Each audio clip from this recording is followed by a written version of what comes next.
Welcome to Red Chameleon. If you like the video, please smash the like button. Today's AskReddit question is, a child who is not embraced by the village will burn it down to feel its warmth.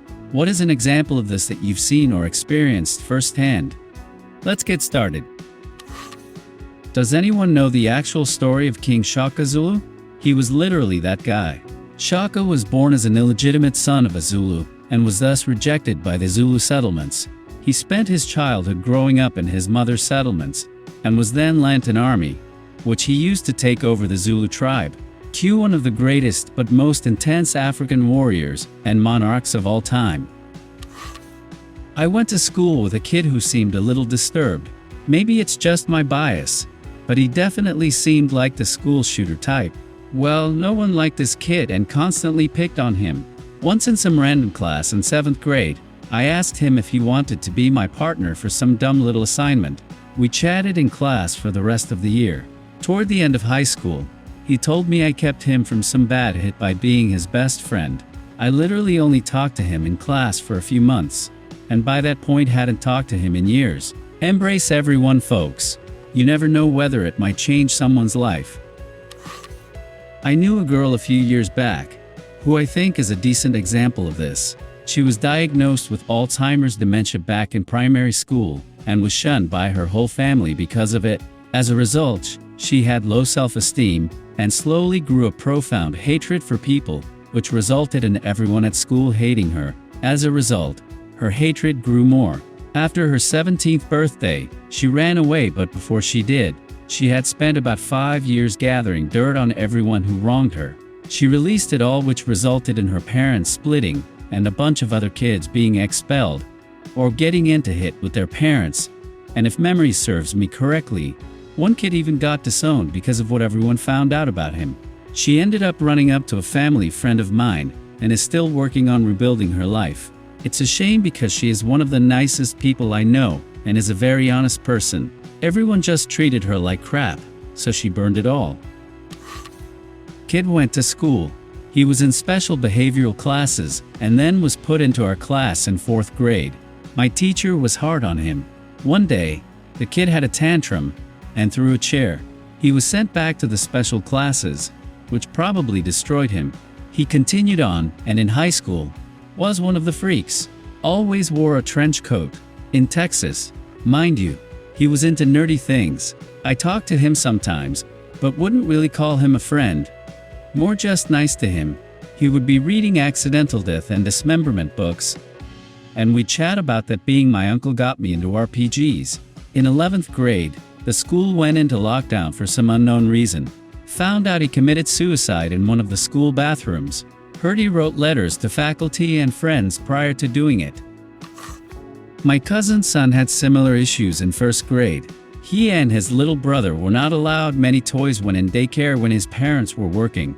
About 5 years ago, they moved in with me and my parents on the other side of the country. We worked to help correct a lot of lost time socializing, and it is working. Their parents got decent jobs and seemed to do their best. But me and my parents were always helping them out, watching the boys, and trying to help them socialize and learn to be self-actualized. The older one went through kindergarten with few issues, aside from the school counselor wanting to medicate him, which my cousin, with a nursing degree, refused to do. In the 1st grade, he got along well with the other students, but his teacher would ignore his questions, belittle him in front of other students, and would demand that he do things the other students didn't have to do. She would complain to the administration that he was stupid, use those exact words, and when he would report that kids were picking on him, he was ignored. About 3 weeks before the end of school, he got so pissed at the teacher that he picked up a desk and threw it at the teacher and nearly hit her. He wasn't expelled, but he was pulled from school. He got a position the next year at the alternative school and excelled.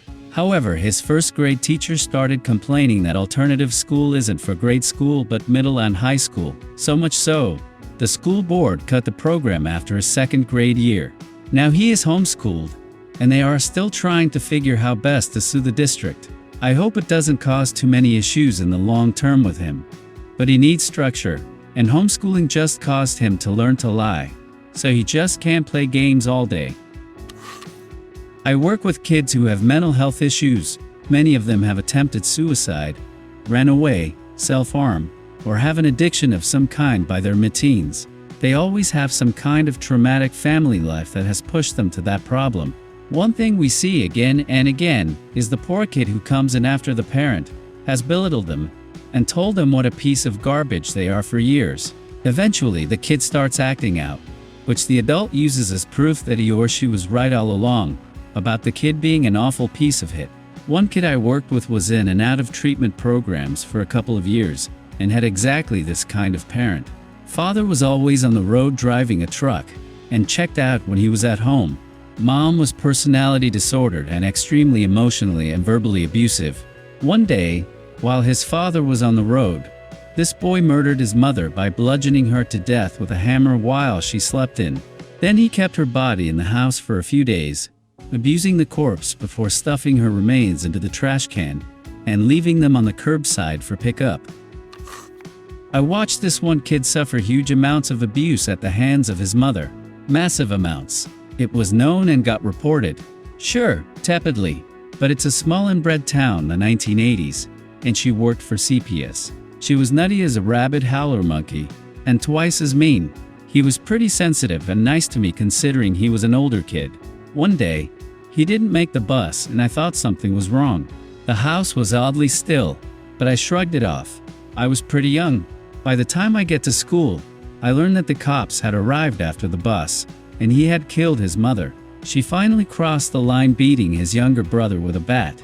Everyone basically said, well, it was bound to happen, and had him sent to the same juvenile jail she had worked at. That was ducked up. Eventually, the courts just said, time served as a juvenile. It could have been worse, and he knew it. I used to be into amateur radio after a short stint in the Army Cadets. There was one guy, in the East Midlands, UK, who was one of the adult instructors. He was always telling us about amateur radio, and would hand out old cheaper pieces of tech he'd tried out and wasn't keeping. Anyway, he was a little weird, overly friendly with adults, never had any bad vibes around the kids, and obviously had some social anxiety, which he was compensating for.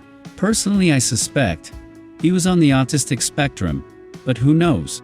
After I left the cadets and went to university, I stayed in touch on Facebook. We were in the same Facebook group for amateur radio hobbyists. He always liked to do things by the book and instilled in us the importance of being responsible and socially conscious with our radio use. He was the same on Facebook, reminding people that Mrs. McGinn's on her 10 pounds handset wouldn't know about transmission power and squelch, etc.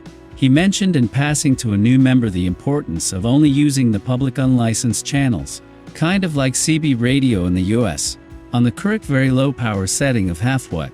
He mentioned it was because Mrs. Megan's trying to reach her kid in the next street, wouldn't understand the idea that she could hear you but couldn't reach you to ask you to be quiet a minute. He was correct, and it's also a criminal offense to transmit at higher power on these frequencies, even though it is not enforced. Anyway, this got someone's back up, and he was kicked from the group for preaching. After unsuccessfully asking to be let back in, he set up a larger antenna in his back garden, set up a super fancy aerial atop it, with a 30-watt transmission system. This is really quite powerful.